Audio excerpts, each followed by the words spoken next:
Be vegan, repentant, save your soul. Our programs offer many languages. Please visit suprememastertv.com/schedule. Nos programmes offrent plusieurs langues. Veuillez visiter suprememastertv.com/schedule. Nuestros programas ofrecen varios idiomas. Visite suprememastertv.com/schedule. Nasze programy oferują wiele języków. Prosimy zobaczyć suprememastertv.com/schedule. There are systems like that that exist without money, based on what I have seen in more highly developed societies in the universe, such as on other planets, yes. You see, our planet is not ready yet for this system. It's not the system, this or that. It's the people, the concept of life, the concept of the society has to change first. The people's concept, yes.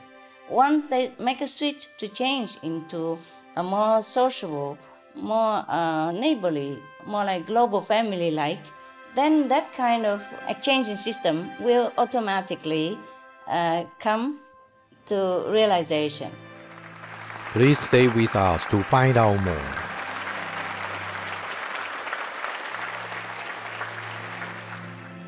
Supreme Master Ching Hai's lectures are not a complete meditation instruction. Please do not try alone. For free of charge guidance, please visit godsdirectcontact.org or contact any of our centers near you.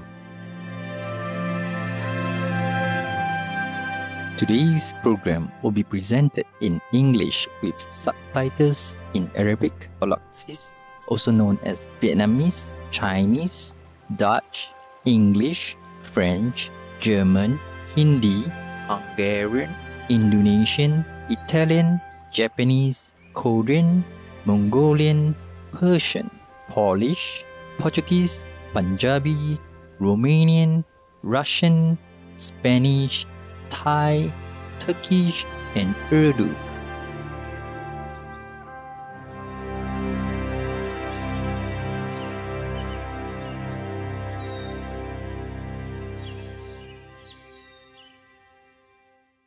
Kamusta po? That's how are you? In Filipino, I'm Aldo. The generous people of the Philippines are inspired by your unconditional love for our fellow co-inhabitants. May God bless your selfless deeds. The Philippines, a country of over 7,000 islands, is situated in Southeast Asia in the Western Pacific Ocean. The people of this island nation are known for their hospitality, friendliness, and warm, welcoming smiles.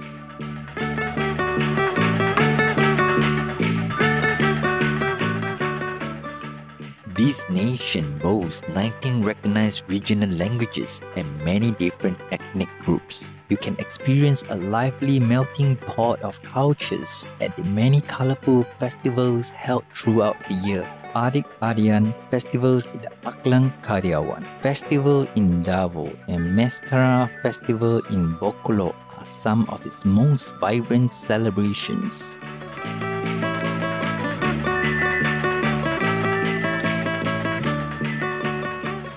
More than 80 million Philippine residents identify as Catholics. Their devotion is most visible during Christmas, which the nation celebrates for 4 months starting in September, the longest Yuletide season in the world.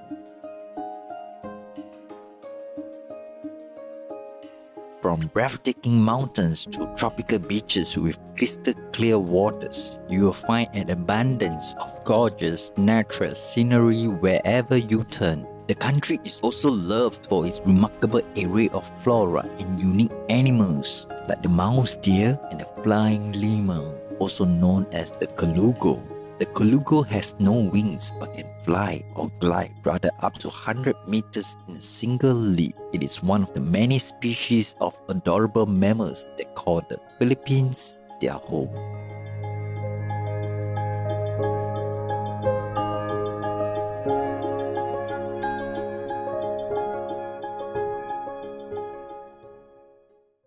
On November 8, 2009, Climate Change Conference was held in the US capital of Washington, D.C. to bring attention to the quickest and most effective solution to global warming, the organic vegan diet titled Humanity's Leap to the Golden Era, Washington DC Climate Change Conference. The event brought together experts of science and health as well as international ambassadors, media members, and artists.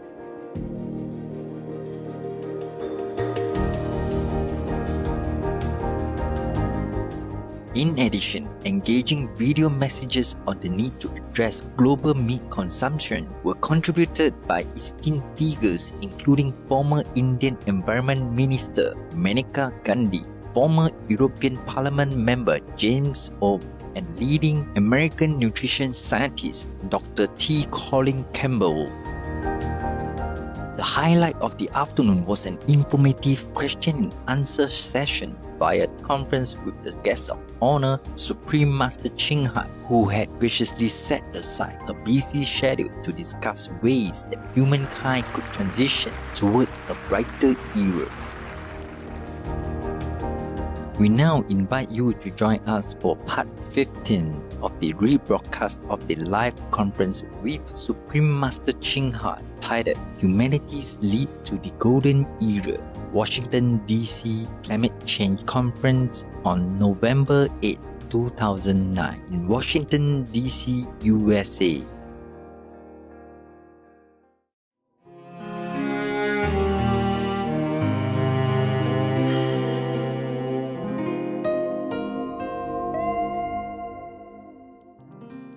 Next, we have Mr. Tom Venom, a clinical body worker and a vegan. It's so nice to see you, Supreme Master Ching Hai. This is quite an honor. I'm quite intrigued by the idea of this humanity's leap to the golden era and the idea of a golden era being here on planet Earth. I have a question about it. It seems as time has gone on, we've evolved to a system where we've had to work to provide for our basic survival needs. Right. How will this system change as we grow into the new era? Will it be more service-based, where neighbors simply provide for one another out of the kindness of their hearts? That would be great. That would be great, sir. Yes, that'd be great. That would be our dream world. It might happen still, yes. It's nice to meet you, sir. You are correct. You are correct. There are systems like that that exist without money, based on what I have seen in more highly developed societies in the universe, such as on other planets, yes. You see, our planet is not ready yet for this system. It's not the system, this or that. It's the people, the concept of life, the concept of the society has to change first. The people's concept, yes. Once they make a switch to change into a more sociable, more neighborly, more like global family-like, then that kind of exchanging system will automatically come to realization, yes. I have seen on other planets, only the people who are more evolved or the concept has evolved in that direction, more like a community, global community direction, more spiritually. Then they would use that with exchange system, with no money that you mentioned, yes. These planets, they are inhabited by beings similar to us, né? Yes, but they're more beautiful, I'm sorry. Maybe because they're more relaxed, yes. And they are vegan, you know, relaxed, happy, and light conscience, yes. So many of these civilizations are much more advanced than we are, even spiritually, even technologically, mainly because they have developed morally and spiritually to a higher level than ours. As a result, they do everything in a more effective and peaceful way. In our world, we have to earn a living because of the need for physical survival. So we even feel bored at work in many cases. Many people, they work, but they don't love their job. They're not interested. Because they feel forced to do the job just to earn the money. Yeah, often because of that, we are forced into some job that we don't even like, or not interested in, or not even capable to do. So often our precious talents and gifts, natural gifts, time and freedom are all lost in the office or in the factory, or at best put on hold for many, many decades until we're retired. And then we are tired to even realize our dream anymore.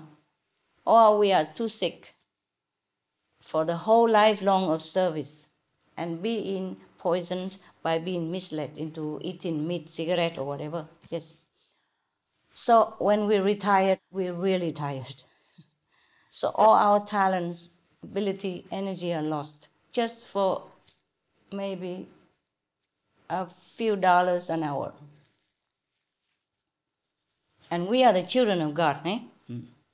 And we have talents. Many people who have talent, ability, bury their life into some other mundane, laborious job until they die, unfulfilled. You know that, yes. It's a pity. However, in these more developed places in the universe, everyone is secure and has enough, just like your dream world that you have mentioned.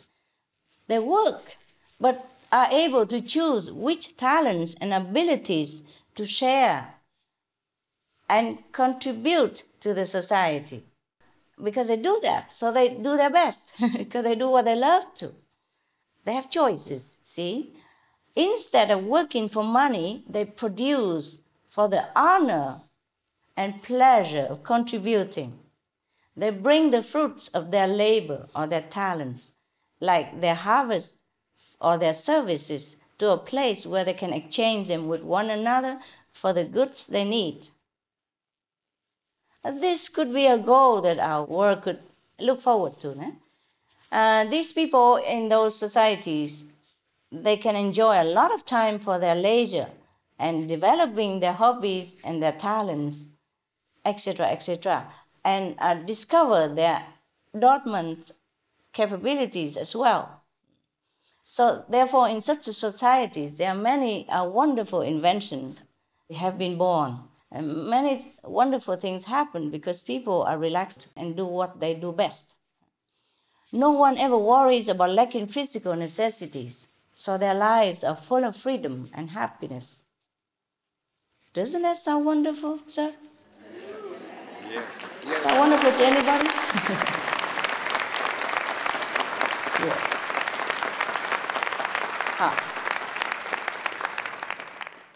At least we can dream on, huh? Dream on. Because American people say, you have got to have a dream. If you don't have a dream, how would you have a dream come true? Right? So right now we dream that our planet first be saved by a vegan diet. And then we can dream of this dream world in which everyone exercise their talents and their love for their work and creativity, instead of working hard, backbroken just for money. Now, wouldn't it be nice to have this kind of free and happy society, eh? Yeah. Well, if I might add, all such societies are also vegan, I told you. Huh? The concept of life is very clear, very selfless, unconditional, very intelligent. I have not seen a single civilization so advanced and happy, joyful. That is not a vegan society. According to precedent, nonviolence is, in fact, vegan, a requirement for advancing to the next levels of civilization. In those societies, they only take what they need, and their needs are so few. Because once we change our concept, we live a freer life. Our soul are less burdened, our hearts are more open, our mind is so happy. We need very little in life to feel contented because we're not burdened by the guilt of murdering innocent animals. We are not burdened by the obligation to earn a living, to pay tax, to pay electricity, to pay whatever, all the basic necessities that should be free for everyone. No. In those societies, they don't have this burden. So they are free to develop, and they develop so much. And so they're happy. When you're happy, you don't need much. You really don't need much because you're spiritually also fed, emotionally also satisfied. And as you notice yourself, when we're happy emotionally, physically, mentally, we hardly need anything, yeah? Remember, when you fall in love, you hold hand all day, you don't even want to go to eat anything. Lie in bed all day talking nonsense together, huh? And you're not hungry. You're happy. You feel you don't need anything. You feel you just need that place, that little room, that's enough. Now, the taking of another being's precious life, including the life of an animal, no matter how small, certainly never happens in an intelligent and civilized society, as I have seen it. Members of such a true civilization would never oppress, torture, or murder the weak, defenseless, and innocent animals that have never done anything wrong to them, but on the contrary, treat all life with utmost respect and protection, like they would their own life. Furthermore, they don't take up their planet's resources needlessly to try to breed and raise animals for the pleasure of their fleeting enjoyment of the palate. They are frugal and sensible. Perhaps we can someday join the ranks of the highly developed planets. Maybe we can even learn from them and exchange goods with them. There is much we could look forward to on our own planet and beyond. But first, we have to save it by being vegan. That's the only solution right now. We don't have time for anything else. Thank you, Mr. Goodhart, for being with us. And for doing your part. God bless you. We are so grateful for your fascinating vision and elevating wisdom, Supreme Master Ching Hai. Next, we have a question from Mr. Steve Ma, the founder, president, and GEO of the organization Live Green, and he also is a devoted vegan. The letters GEO stand for Green Executive Officer. Oh, yeah? GEO, not CEO, huh? Wonderful. Hello, Supreme Master. Hello, GEO. First, I want to say one of the things. Yeah. One of the things that we do as an organization is encourage people to go to green businesses and support the business owners who are doing it right. So first, I'd like to invite you to come to DC, and we will go out to a nice vegan meal together. Wow. At one of the restaurants. Be my honor, God willing. One of the things we really like to do is point out people who are doing it right, people who are succeeding and helping us live a more sustainable way. And thankfully, there are many recent examples of people, communities coming together to live a more sustainable way. And for instance, right here in DC, Ms. Michelle Obama has created an organic community garden, a vegetable garden, and school children from nearby schools come by to help maintain that garden. So I want to know from you specific examples of things that we can do together as communities to really bring about a sustainable planet. Right. Huh. Good question. Good question. Yeah. Bravo to America's First Lady, Michelle Obama. She is my First Lady. Wonderful. That is the true First Lady, huh? She has taken the lead by example. You know, in our old system of kings and queens in China and Vietnam, we call the queen mother of the nation. So Mrs. Michelle Obama is worthy to be called that. She has taken the lead by example. She even said that her family feels more energetic and healthier from eating the organic vegetable, local grown. Imagine if every neighborhood in the United States had an organic veggie garden like that. for sharing fresh, healthy vegetables with everyone. There are reports about organic vegetable farming that it is quite profitable. And the demand for organic vegan foods now is growing faster and faster around the world. So one thing we can do is to encourage more organic vegan farmers markets. Farmers markets are more and more popular in the United States now because it's fresh, it's quality, and it's local. So there is less transportation pollution.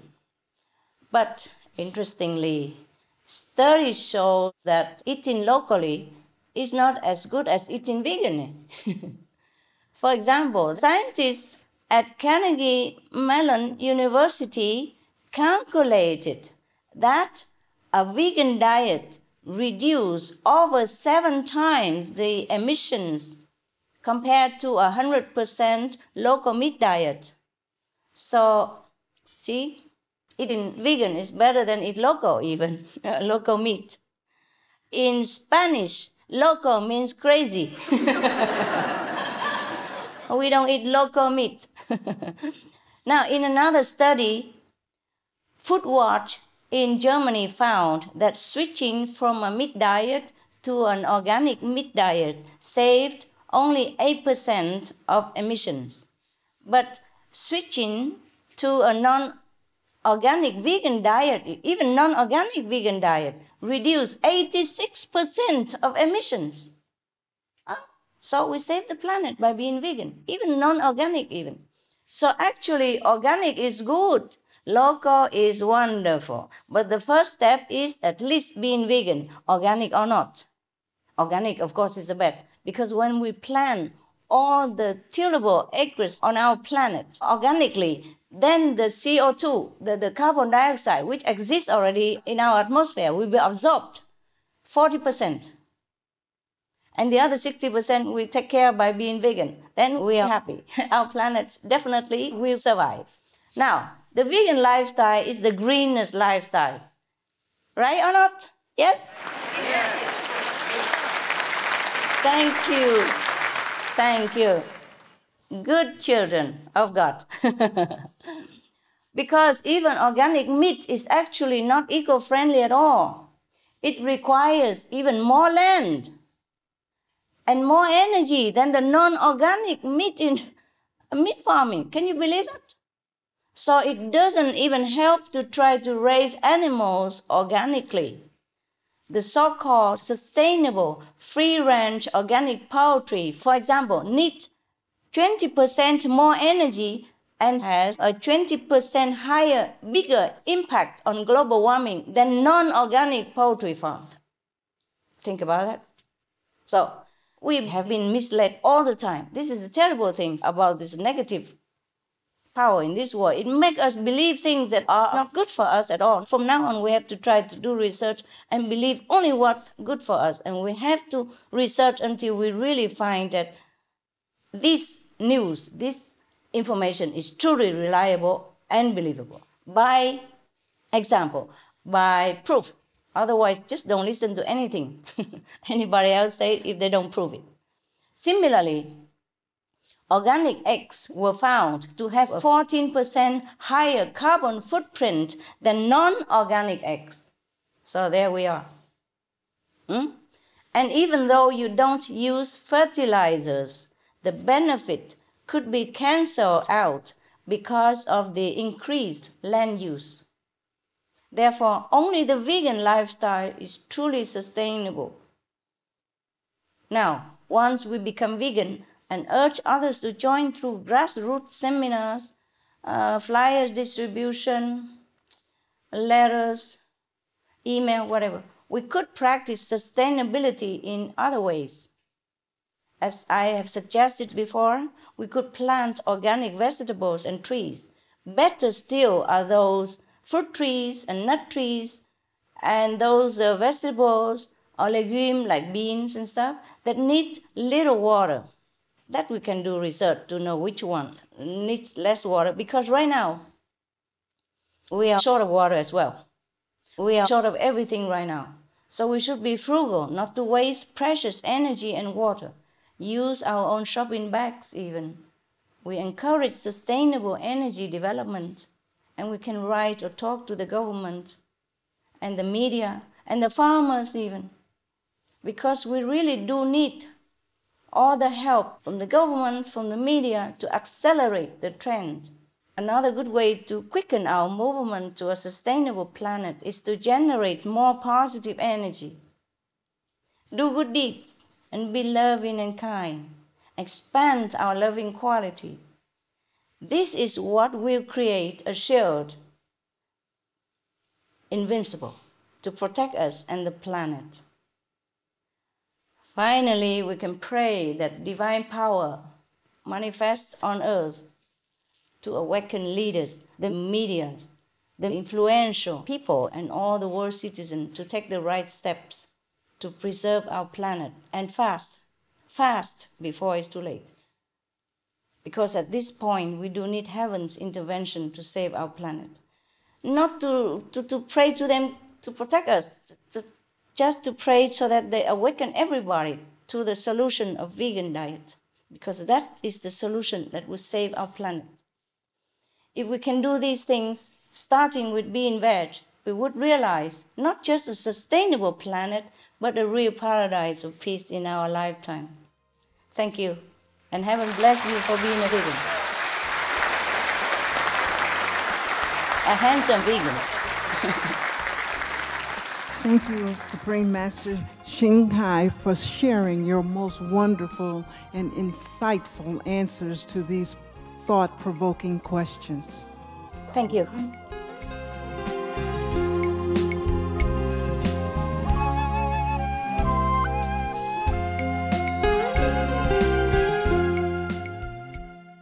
What was your impression of Supreme Master Ching Hai?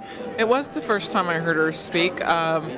I felt she's very insightful and just really did a great job of showing the compassion behind what we're trying to do. And while we laid out the science, she highlighted the compassionate piece of why we should really be interested in that, and then tied it into science and health and the impact on the environment. So I thought she did an excellent job with that. Well, Live Green's mission is to make it easier and more affordable for people to be green. We're sort of trying to break the myth that it's difficult and expensive to be green.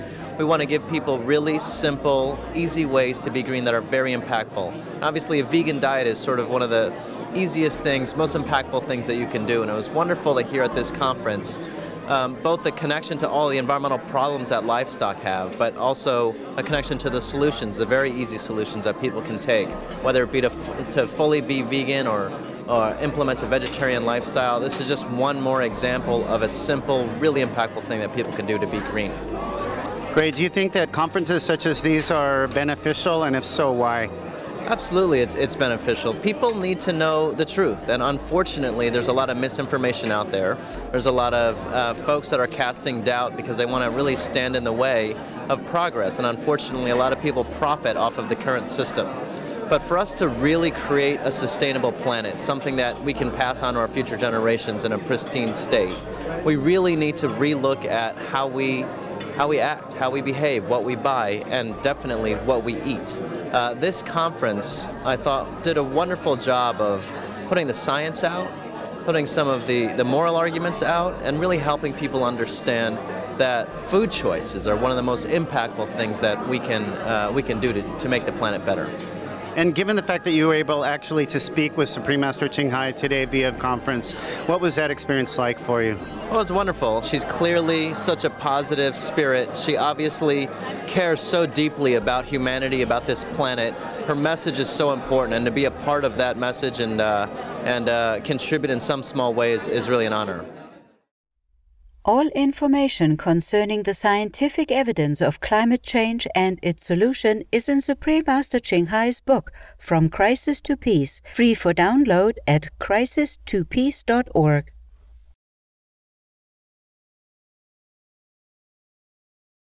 Benevolent viewers, we appreciate your presence today on Words of Wisdom. Please join us tomorrow for part 16 of this conference with Supreme Master Ching Hai. Coming up next is Traditional Music Instrument, the Bandonian Part 2 of 2, right after Noteworthy News. May kindness toward our animal friends bring peace among all beings. Our programs offer many languages. Please visit suprememastertv.com/schedule and suprememastertv.com/WOW. Be a hero. Be vegan. Save the world.